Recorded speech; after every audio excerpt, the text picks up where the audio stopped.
Let's move on. Anyway, Jimmy Kimmel got a lot of criticism recently, and it's because he had a certain election conspiracy theorist, Mike Lindell, you know, the pillow guy, close with Trump, went on OAN to do that long fake ass documentary series on how the election was stolen. Someone pretended to be Trump, called into a show and said a bunch of weird stuff. Anyway, Jimmy Kimmel had him on his show. And the thing is about these daytime hosts is I have very, very, very low hopes. I have very low amounts of hope in these people, okay? Specifically, low amounts of hopes in the ability of these people to actually deal with the ideas they're tackling or the people they're talking with, right?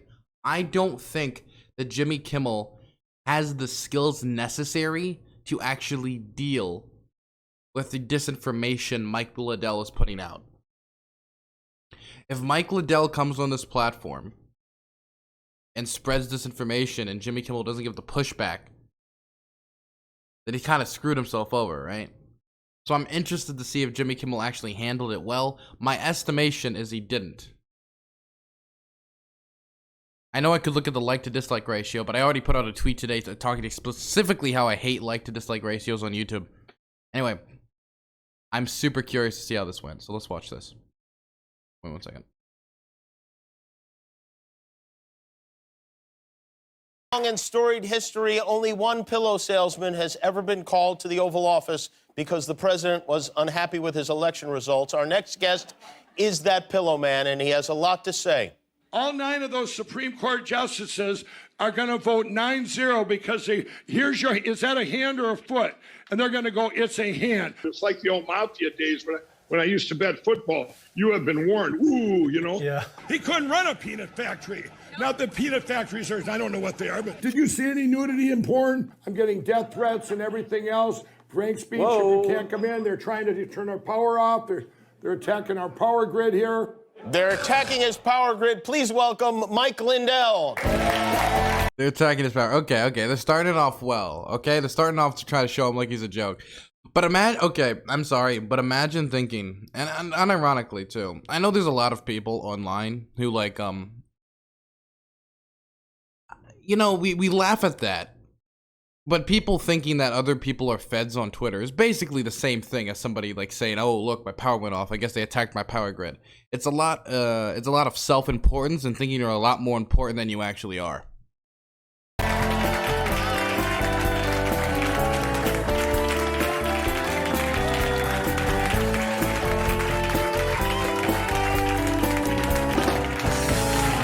Well, thank you for coming.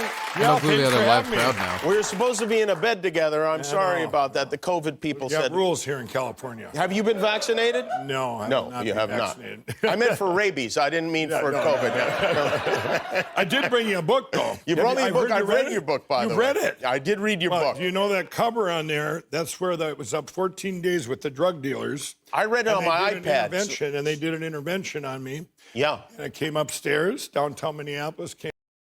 Wait, they're just gonna breeze past that? They're just gonna breeze past that? It is a cool holographic book cover, I gotta say. That is cool. I don't think I've ever seen that before. But he just said, I'm not gonna get the vaccine. And there's like literally like no like, why aren't you gonna get the vaccine? And like dissecting that. They just laugh about it. Oh, I met rabies. Like it's like you make a joke about it. I guess it's a good way to pivot out of it without having to like spread disinformation about it. But like, I don't know, man. That feels like some normalization.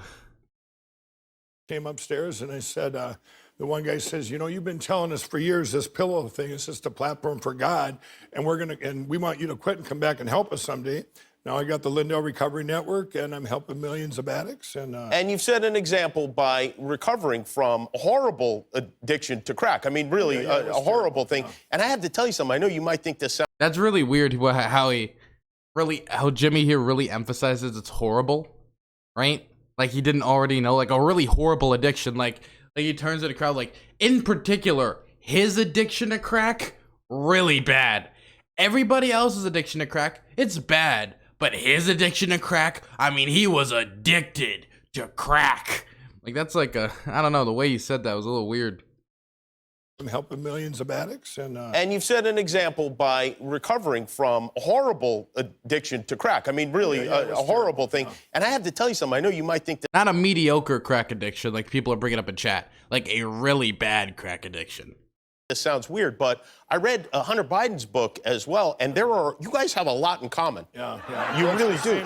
The same things when you're paranoid, the paranoids that go with it. And that's what I want to talk to you. Wait, Hunter Biden released a book. I actually kind of want to get it.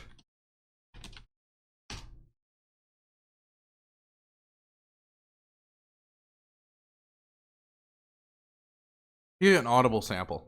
His daddy. Jesus fucking Christ.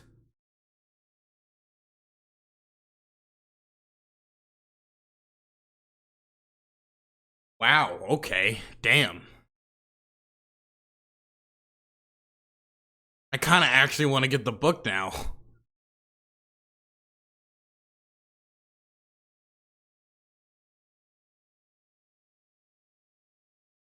Plus I'm white. Shut up. Okay. Back to the Mike Lindell interview. About the paranoia. You are here. You've been in hiding. Is that correct? Yeah, but not because of paranoia. Well, how do you know? You haven't been home for a couple of months, back home in Minnesota. Is this true? Tell me if I have this wrong. No, that's right. I've been working hard on this, the election and the machines And the machines. And we've heard a lot about the machines. But you were worried that someone is trying to kill you. Well, I've had threats, many threats. You have? Oh, yeah. Well, you started out as a bar owner in Minnesota, right? Well, I started out, I was always kind of an entrepreneur. My sister flooded a third-story building of an apartment complex, so I became a carpet cleaner. You did a lot of stuff. Yeah. You then got addicted to cocaine and then crack. You have a gambling problem. You supported yourself counting cards. Right. You smoked more crack. You would go to these casinos. You'd count cards. They'd throw you out. You were arrested multiple times. You had to sell your beloved bar. You started making pillows. You quit smoking crack. You made millions of dollars. And Okay. Wait, let's listen to this timeline one more time, okay? you smoked more crack. You would go to these casinos. Jimmy is really emphasizing the crack. I mean, like, Jimmy is really, like, trying to, like, really smash home that this guy was into crack. Like, the way Jimmy is talking about this, when he brings up crack, it's not like, yeah, you had addiction to crack. Like, he's, like, really trying to, like, drive home the fact that it was crack, man. Like, he was on the crack. I don't know why. It's like he said crack, like, 20 times now. Count cards, they'd throw you out. You were arrested multiple times. You had to sell your beloved bar. You started making pillows. You quit smoking crack. In this timeline that Jimmy's making, is it true that he started making the pillows first and then stopped smoking crack? And so, like, he was making the pillows while on crack, while still smoking crack? He started the whole pillow empire while on crack? Is that timeline correct? Damn. You made millions of dollars, and then you fell in love with Donald Trump, and now here we are. Is that correct, basically? Did I miss anything? Well, you missed one thing. What did I miss? On January 16, 2009, by the grace of God, he did free me of all the addictions. Yes. And I woke up, I'm looking around, I wasn't into politics. I didn't know anything about what a conservative was, a liberal. I didn't know a filibuster from a millibuster. I didn't know anything. Some would say you still don't, Mike, to be honest. Yeah. True. I do say wash and not wash. You know? Yeah, okay. So I said if I ever ran, I'd put the R back in Washington. You know. But anyway, no, the summer of 16, I was invited by Donald Trump. I had never met him before in August 15th, 2016. And it was a meeting. He brought me in and he said, we talked about, he says, Mike, you do all your manufacturing here. I want to bring the manufacturing back. And we talked, I said, you know, I used to be a crack addict. I want to help millions of addicts with. You liked his made in the USA, this idea, this made in the USA policy that he had. Well, yeah, if you can make it here, a lot of things you can. Yes, he doesn't make anything. I mean, he's got like his website is like 2/3 made elsewhere. But there's a lot of things you can't make here. This is my sheets. There's no weavers or spinners left in the United States. My towels, I use all U.S. cotton. I have to ship it over because they don't have the technology here. Let's be truthful. And by the way, I have a buzzer here in case, just for the lawyers, in case there's anything that we have to challenge. Right. A lot of people didn't want you to come on the show. Yeah. On liberals and conservatives, everybody told me don't have you on the show, and they told you don't go on the show. Yes, they did. Yeah. But I think it's important that we talk to each other. Absolutely. And I think that... Okay, that's some hippy dippy bullshit, okay? And as the person who runs the hippy dippy roundtable, I can call out some hippy dippy bullshit right there, okay? I'm sorry. I do believe it is important that you talk to each other. That's important, right? But talking to each other is different than having somebody come on your program, right, and spew nonsense. So it completely this whether this was good or bad platforming 100% depends upon how well Jimmy Kimmel can push back against the claims that Mike Lindell is going to make on his show.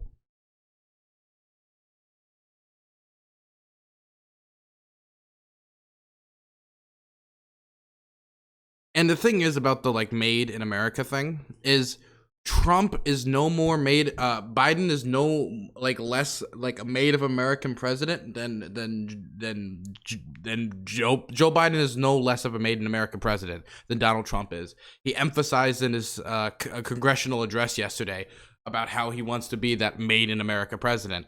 And that really Donald Trump with a lot of his tariffs wasn't really a made in America president.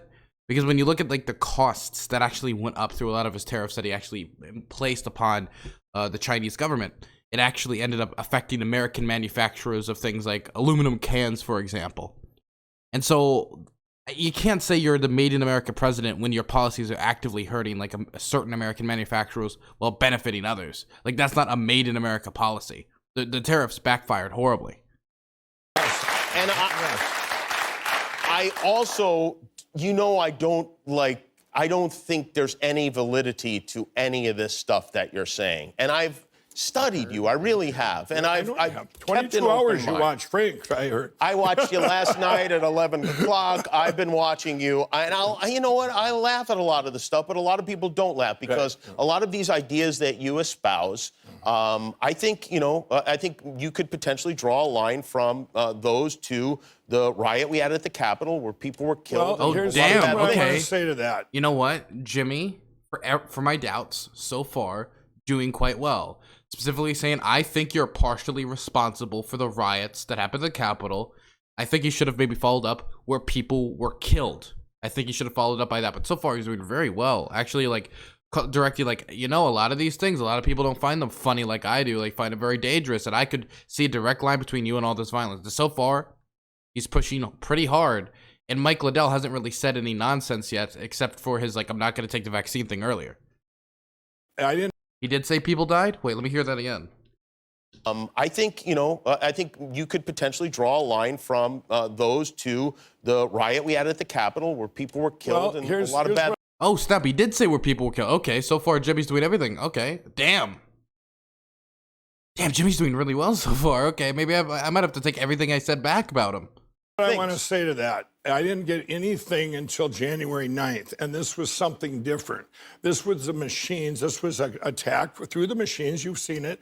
And what I'm saying is to everyone, this isn't a Democrat or a Republican thing. For me, it's putting it out there. It's like this. I want to ask everyone this. The problem is, it isn't that he started all this nonsense on January 9th. He was spinning a lot of these nonsense stories way before January 9th. Let's look. Let me actually look this up. Mike Lindell, OAN. Okay, so that's Mike Lindell, February 5th, 2021. So this is the Assassins documentary, but I'm trying to find these old tweets that he made. Anyway, I don't think I'm gonna be able to find it. What's this?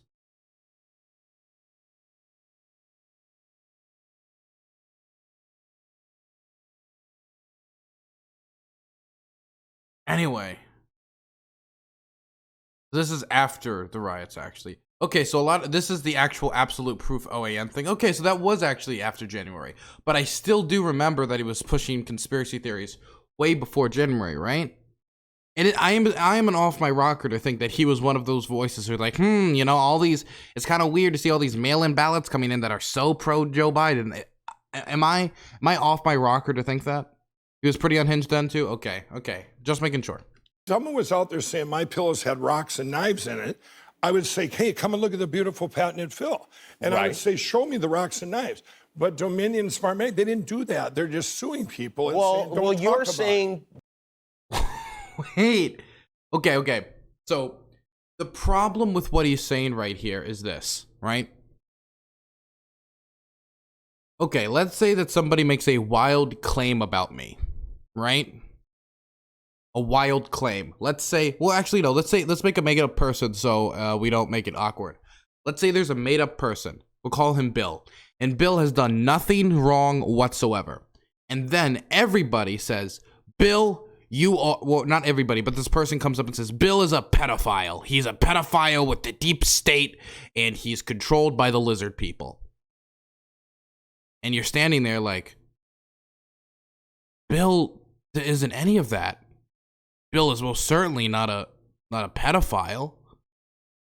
We have no evidence of that. And then Bill, let's say he decides to do what Mike Lindell is talking about. It's like, okay, do an investigation. Come into my house.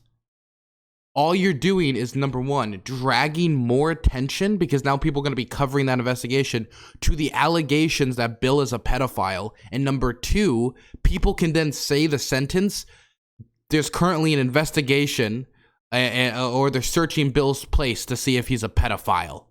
Those two things can hurt your case a lot more than help your case in many, many, many, many, many situations. And so a lot of times it's just easier to just completely say, that's just complete nonsense. You have no evidence. You have no reason to search my place. Screw you. Example of Mike Lindell promoting the big lie in December. Okay, let's look. Mike Lindell, I can't read it because I have to like sign up. But tweet, okay, but this is from December. This is him. Okay, so this was him calling for martial law. Okay, so I don't think that was calling for martial law was for some amazingly great reason. It was probably in relation to election fraud. Actually, I know it was in relation to election fraud. They have rocks and... He tweeted that Trump should impose martial law in the states that were rigged. Okay, so yeah, he was promoting the big lie way before February. Knives in their voting machines, and they're saying, no, we don't. But they don't show their machines. That's the big thing. They're even trying to stop it. But the federal government has, I mean, No, they did not. They didn't have this evidence until January 9th. Come on, Jimmy, you got to push. Yes, but they have this evidence now, you say? No, we're bringing it all to the Supreme Court. This will all get there. But you have said repeatedly that you're bringing this evidence, and that I assume you haven't seen this evidence. Have you seen it? Oh, yeah, I've seen it. Or why is it taking so long if this is such a serious thing? Because I wanted to, as you've seen in Absolute Interference, the new one I put out, there's it's a white hat hacker that works for the government, one of the best in the world in our country. Does anybody have the documentary that he's talking about? Do we have these Mike Lindell documentaries? Can we just look at them? He's attacked. These are the guys that go in for the cyber attacks and check it all out and validate it. So I hired them to validate the evidence that I have that these guys brought me over here. Now, really.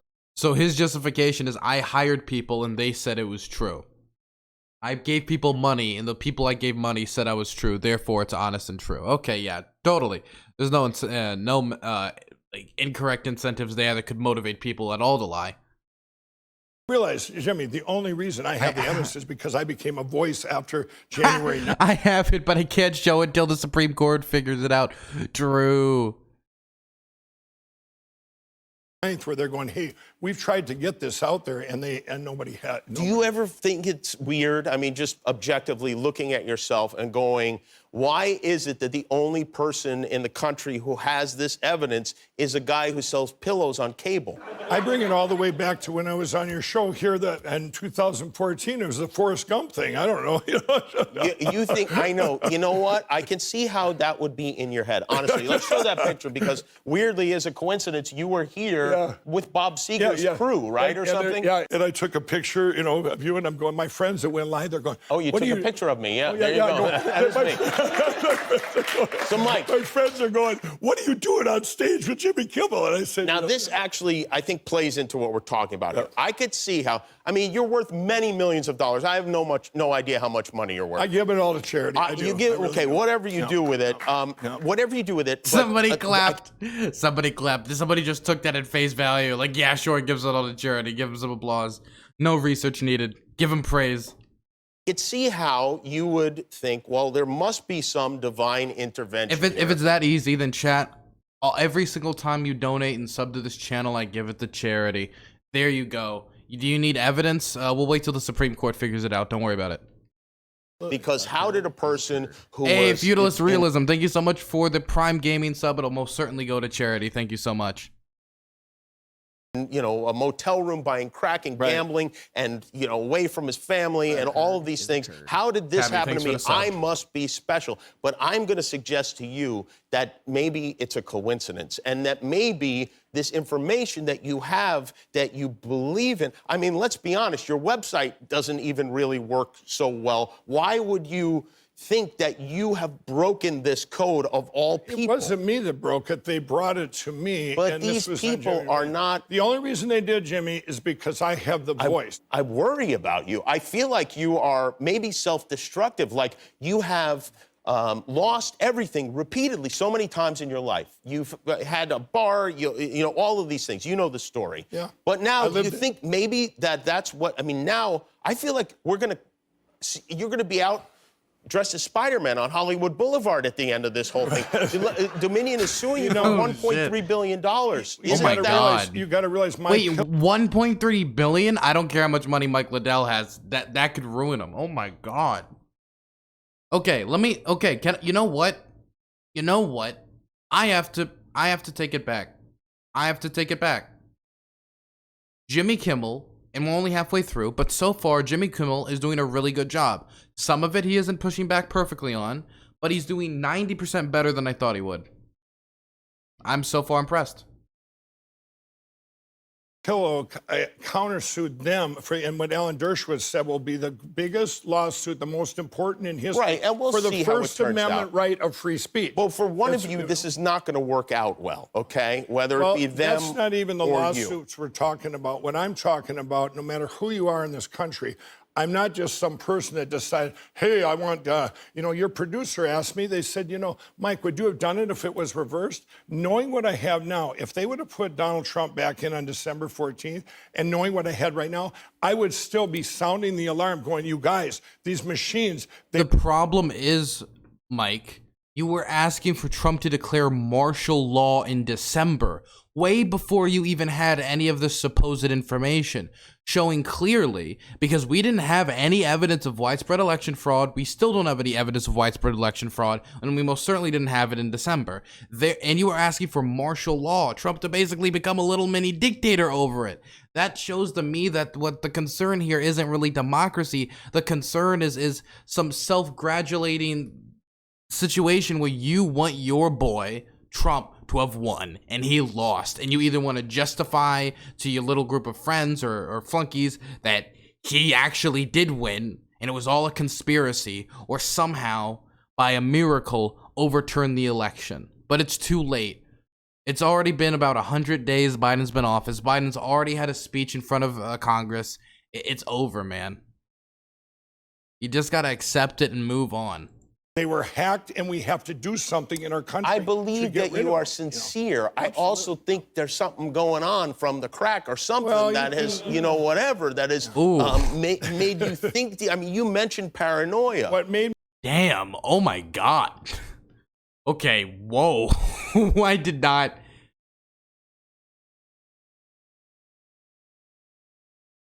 I didn't expect that. Yo, I mean, yeah. Oh, you know what? I think it might be. It might be your past crack addiction. Okay. Okay, Jimmy, I want you to go hard, but you don't need to start throwing low blows like that. Damn, Jimmy from the top rope. Oh my goodness, he like wait for the referee to turn around and like took out brass knuckles. Made me think that what made me do this is just like when I met Donald Trump on August 15, 2016. All my Discord links are expired. Wait, are you talking about on YouTube too? All my YouTube Discord links expired? Because if that's the case, then I'm about to be really angry. I didn't know anything about politics, but I met this man that had problem, solution, and he knew what they'd manifest to. And I went out, talked to his employees. I got there, wow, this guy could be the greatest president ever. I talked to his employees, and every one of them said the same thing. I went back to Minnesota, and I said, I did a press release to the press. I was the media's darling. And all of them go, you know, I do this press release. I said, I met him. Didn't even tell him what we talked about. And I was attacked like you've never seen. And I'm going, they called me a racist. They called me everything you could imagine. And I'm going, and I thought they were real people. You know, I'm going, wow, what did I do? I just said, I met this guy. You know, I had not been into politics. So I got behind a person that he kept his promises. I had vetted him, and I'm not going to change on something I have that I vetted. Now, if I didn't have this evidence, Jimmy, it'd be different. But I have it. It's real. So people can say, oh, you're an ex-crack addict, so your brain's not right. Well, you know what? They can say all they want. It's going to come out. I keep putting the evidence out. I do got to say, I think saying that he's an ex-crack addict, so that's why he's wrong, is probably not the way to go about this. It is pushing a narrative that I would rather not see pushed about this. I think he's wrong because he's wrong and he's off his rocker about this issue in particular, and he's like a Trump flunky, okay? I don't think it's because he was a former crack addict. It's going to come out. Maricopa County, they're trying to stop as we speak today. I know, that's a ridiculous operation because you know going what? on there. All we need is to look at the machines. If there's nothing to hide, why won't they let the American people look at them? Well, it's not the American people. It's some company from Florida that has a guy who's spread conspiracy theories in the past. It's not an unbiased company that's evaluating Why isn't Dominion? this. If I was Dominion, I would have said right in the beginning when this evidence came out on January 9th to me, said, hey, just look at everybody and then let's look at it. These are government. Federal government, These guys, which at the time was run by people who were appointed by the Trump Dominion, administration. you know, we looked into this. We pay for all these machines. They say it is the most secure election we've ever The had. The only drug that I think could actually affect Mike Lindell, like from Mike Lindell's history, that could actually affect his ability to like be some competent in this regard is copium. It isn't crack. He said that. The same guy, well, I mean, the same guy, that was Chris Krebs. That was Chris Krebs that said that. Do you know 3 weeks ago, Chris Krebs and Adam Schiff were on Morning Joe, and they asked him, what's the biggest threat to our country right now? And they said, a China attack, cyber attacks from China, right down to local races. Chris Krebs said that. He didn't know about this. Yeah, but that has nothing to do with this. But that literally has nothing to do with this. He did not have this on January 9th. This was after this. I want to just say one thing real quick. Wait. Him saying that that's a threat going forward doesn't mean that that isn't secure. For example, Al Qaeda striking an election, like a polling station, is like a threat, right? But that didn't happen during the 2020 election. Therefore, it was secure in that regard. Same thing happened with the guy who was in the Trump administration, said that we had some of the most secure elections in our lifetime, and then Trump fired him. Not at all comparable. Because I don't want anybody to get the wrong idea here. We have limited time on this show. We'll put this whole conversation on YouTube so that people can see the whole thing. All right, but I need to take a commercial break. Okay. Mike Lindell is here with us. We'll be right back. Back with Mike Lindell. Music from Tom Jones is on the way. Congratulations on your Razzie Awards. Yeah, I heard about that. Worst Picture and Worst Actor. Have they sent the trophies to you? No, they did. I don't know what I wanted, but I guess it's an honor. I guess so. Your friend Rudy Giuliani was also the recipient of a Razzie Award for Worst Supporting Actor, I believe. Now, he got raided by the feds today. Yeah. Is he somebody you are in touch with? No. Is Donald Trump somebody you're in touch with? I've talked to him maybe once every month or so, you know, if I'm down there. When's the last time you spoke to him? A couple of weeks ago, I guess, when he said he was worried about what was going down at the border. He said, I really worry about what's going on. And he called you to tell you he was worried about that? No. Hey, Mike, I'm really worried, Mike, about what's going on at the border. Really sad, really sad. I need to get the pillow guy on the border. I need to get the pillow guy. He needs to tell me about what's going on the border. I need a good pillow guy on the border. Why would he call you to talk about the border? Man, look, okay. Mike Lindell has less expertise to be talking about what's going on with the border with the President of the United States than any of my hippy-dippy guests have ever had to talk about any of the issues on my show, okay? Just gonna throw that out there. We were talking about something else. Tell me about that meeting. His concern was the border. That meeting when you went into his office in the heat of all this craziness. Oh yeah, and there's and that was the document that got like people like zoomed in, got all the information off the document, posted it online. Oh gosh, and there was some really weird proposals on that document. We're at the White House, and let's zoom in and see. And this is a lot has been made of this. Right. This was. It said martial law if necessary on the documents that you had. Right. You say those were not. By the way, I do not care if Mike Lindell denies it. He tweeted out in December that the president should enact martial law. It's not like, and this document obviously had martial law on it. He was proposing to the president that he should enact martial law to take over the country. Mike Lindell was advocating for the complete usurping of democracy in the implementation of a military junta in the United States. Point blank, period. Not your papers. No, they weren't. I had 4 papers of the evidence, and then there's these lawyers, there's that whole team of Again, he was advocating for martial law in December. I don't even know why he's attempting to deny this. lawyers, like 20, 30 lawyers.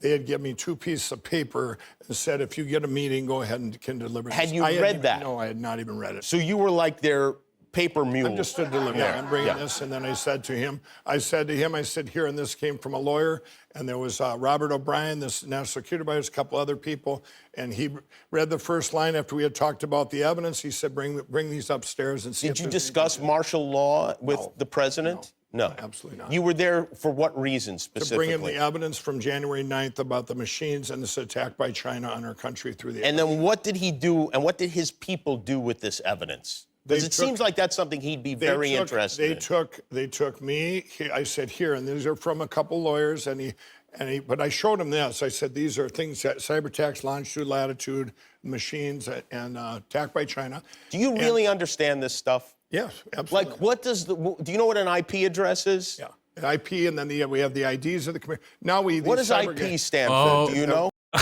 Oh no. Oh no.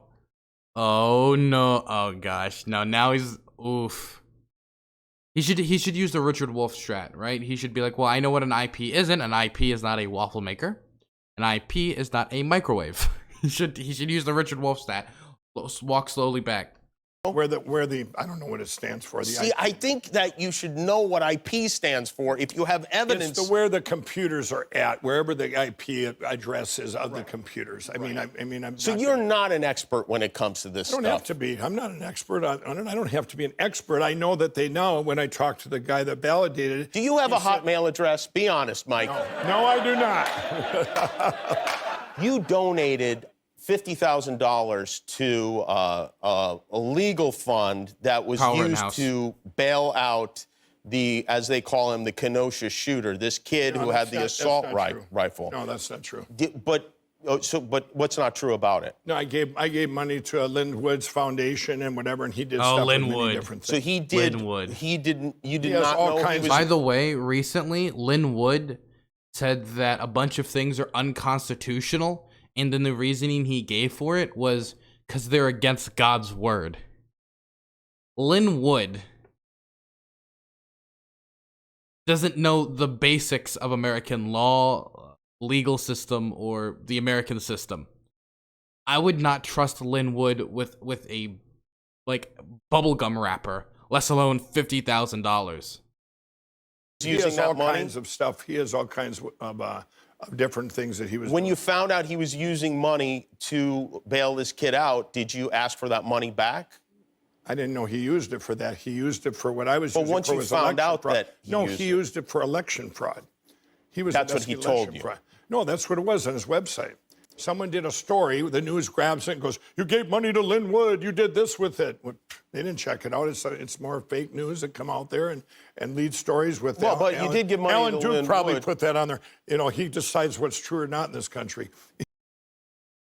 Let me just say one more time, and I've said this a million times in a million different videos, because this will eventually go on YouTube. Hi, YouTube. Like and subscribe. There's no evidence of widespread election fraud. There was no more election fraud in this election than there is in any other election. So all the hubbub is just about like Trump and Mike Lindell and the rest of them whining. Point blank, period. I'm sorry, but I don't know how he can give 50. Okay, look. Okay. Here's a question for all of you at home. If you had $50,000, good for you, middle of a pandemic, you're lucky.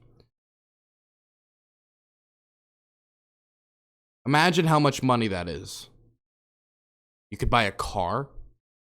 A really expensive car, really. You could get through a really pretty expensive college with that kind of money in some places. Start a family. Down payment on a nice house, that's true. A lot of options. Now, so acknowledge how much $50,000 is. Now, would you ever trust anyone on the most sacred of institutions in this country, which is democracy, if that person gave $50,000 to Linwood? The same person who, when asked why something was unconstitutional, said, because it's against God's word. 50K on 10K of Twitch subs? That's a good point. That's a lot of Twitch subs. Do you believe in Bigfoot? I don't know, probably not. I haven't seen it, so I don't know. Are you planning to run for governor of Minnesota? I wouldn't run to be a dog catcher right now if those machines are still in. Oh, Stop the presses. You got this guy out there. This is a fraud. This is not the man. Oh, Hey, my you goodness. you got to get this guy some blue shirts. Hold on a second. I'm as comfortable in my pajamas as I am in a bleeding bandage on top of my head, Jimmy. Yeah. You got this guy out here. He's claiming to be me. That's an imposter. First, they went for the phones. First, they went for our phones, and now they're sending in clones. Look at him. Look at him. That's not it. Now I don't know which one of you is which. I'm really confused. I challenge you to a pillow fight at the Minnesota State Fair this summer. You got it. You got That's it. where we settled this. We settled this. Gonna kill you guys. You guys are targets for killers. Jimmy, this is a chance for you to show some leadership for once. It's a King Solomon moment. Cut the pillow in half. Whoever screams more, it's my pillow. All right. Well, I don't know who to talk to Don't now. worry. I really don't. I'm fully vaccinated. I had the liquid polyurethane vaccine. I'm good to go. Have you tried the oleandrin? I gargle with echinacea. I'm a good man. The Chinese are so close. There's a Chinese theater across the street. I will say, honestly, he does look a lot like Mike Lindell. He does look a decent amount like Mike Lindell. I mean, this is some pretty hardcore boomer humor, but 100% it looks like Mike Lindell. And you tell me they haven't even hacked into our phones? I don't even look at a phone. I carry a jitterbug with me at all times. We got a couple of Mike Lindells here. I don't know which one is which. All I know is that my pillows are no longer sold at any stores. Pillow and Eve, not my Pillow and Steve. All right. Mike Lindell, everybody. We'll be back with Tom Jones.